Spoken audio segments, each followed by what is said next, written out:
I'm Eldorado School's librarian, and today I'm going to read you a story. It's called Becoming a Good Creature by Sy Montgomery, pictures by Rebecca Green. And this book reminded me of all the times that I learned lessons, not from my teachers, but from pets and other animals. Animals were really important to my parents. My dad was manager of an exotic pet store when my parents first moved to New York State. And he would bring home all kinds of animals. It wasn't unusual for over the weekends for my house to have some parrots, a spider monkey or two, some guinea pigs who he thought weren't feeling well in the pet stores. So he'd bring them home for the weekend. We had turtles, we had axolotls, we had iguanas, we had skinks, we had every kind of fish you can imagine: saltwater, freshwater, brackish water. I just grew up surrounded by animals. And I don't think I would have become the person I am today had I not been watching and learning from all of those beasts. So today I'm going to read you Becoming a Good Creature. And if you live in a household the way I grew up, you probably have lots of teachers in your home too. A school is not the only place to find a teacher. Sometimes we meet teachers in the forest or in the barn or in the ocean or right in our own house. Some of my teachers have had 2 legs, while others have had 4 or even 8. But all have taught me something important about how to be a good creature in the world.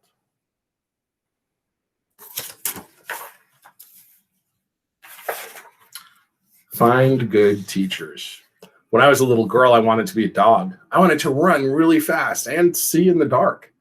I wanted to understand the sounds of my neighborhood, both wild and tame. But nobody could show me how. Until Molly. Molly was only a puppy when she came to live with us, but she was already gifted with special animal powers. So I watched her, I listened, and I learned that if we pay attention, the world outside beckons us. Even before I started school, Molly was my first teacher. Discover your passions. When I grew up, I still hungered to learn about animals. In Australia, I met birds who stood almost as tall as I did. Emus can't fly, but they run like the wind. What were their lives like? I wanted to know. So I moved to a tent in the wild to find out. For many months, I followed 3 emus and watched them like I had watched Molly. They showed me where they traveled and what they ate. And while I followed them, they also showed me my own path. I would go to the places where animals lived. Each would be a new teacher, and I would write their stories.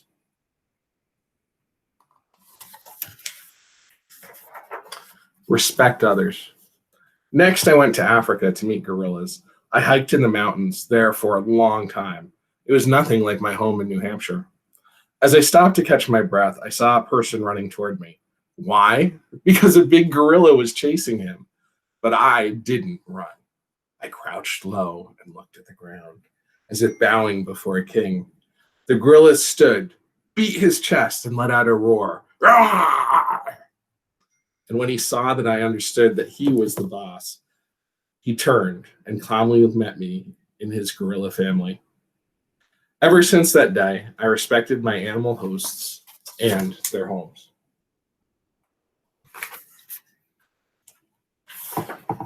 Don't be afraid.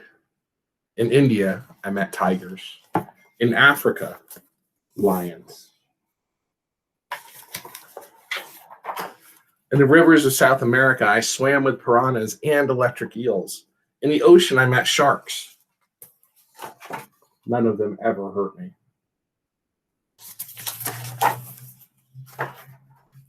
Wait patiently.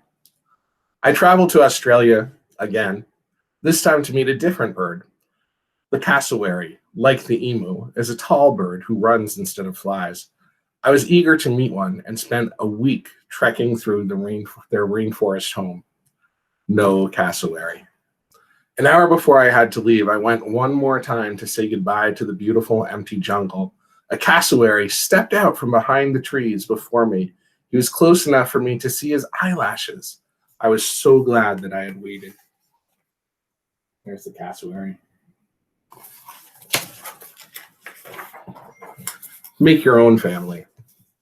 At home, animals continued to teach me. My husband and I didn't plan on having babies, But soon, a baby came into our home, a pig. We named him Christopher Hogwood. Two little girls and their mother moved in next door. They saw Chris in the backyard and came to visit every day. He was a very happy pig. We weren't all related, but Christopher showed us that it didn't matter. We became one big family. My husband, our border collie Tess, our hens, the two little girls and their mom, and one very happy pig. I like how she refers to the animals as part of the family. Growing up, I was always told that the dogs were my brothers and sisters. See for yourself. I'd heard it before. Hyenas are ugly. Hyenas are lazy. Hyenas are thieves. They steal food from lions. Everyone said so, even the Lion King. Then I visited a hyena den. The fluffy cubs wrestled like playing puppies. Mothers tenderly licked their babies. And they weren't stealing foods from lions. More often, lions stole food from them. Hyenas reminded me that what everyone says is not always true.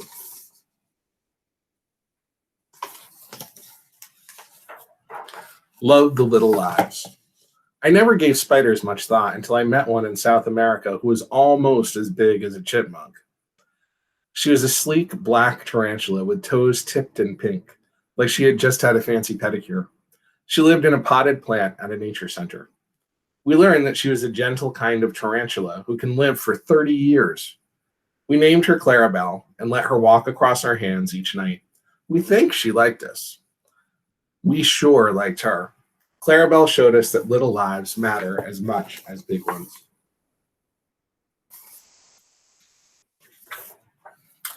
Learn forgiveness.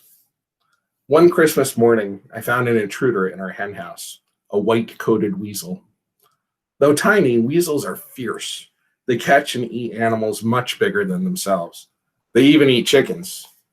Towering above him, I looked into the weasel's black eyes. Fearlessly, the little weasel stared back. How brave he was, and how beautiful. In his snowy winter coat, I was dazzled by his determination and couldn't be angry at his will to survive.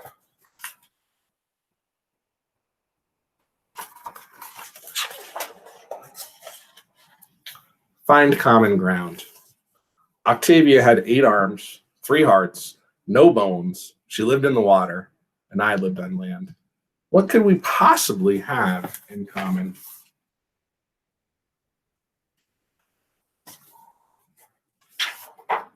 We both liked to play. As different as we were, we became friends.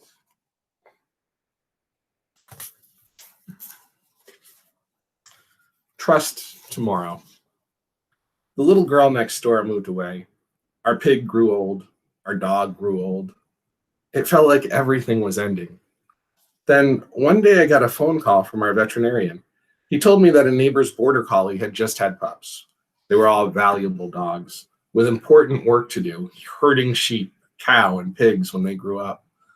All the babies already had farm families waiting for them, all but one.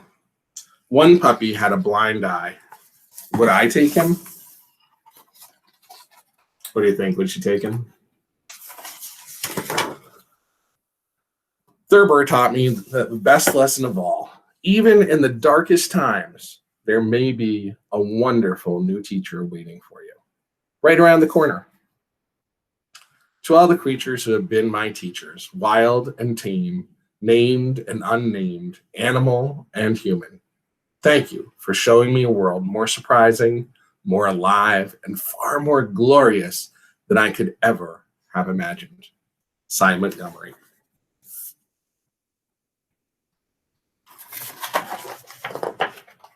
I hope you liked it. Think about the times you've learned something from an animal. Who is your best creature teacher? I'd love to find out. See you soon.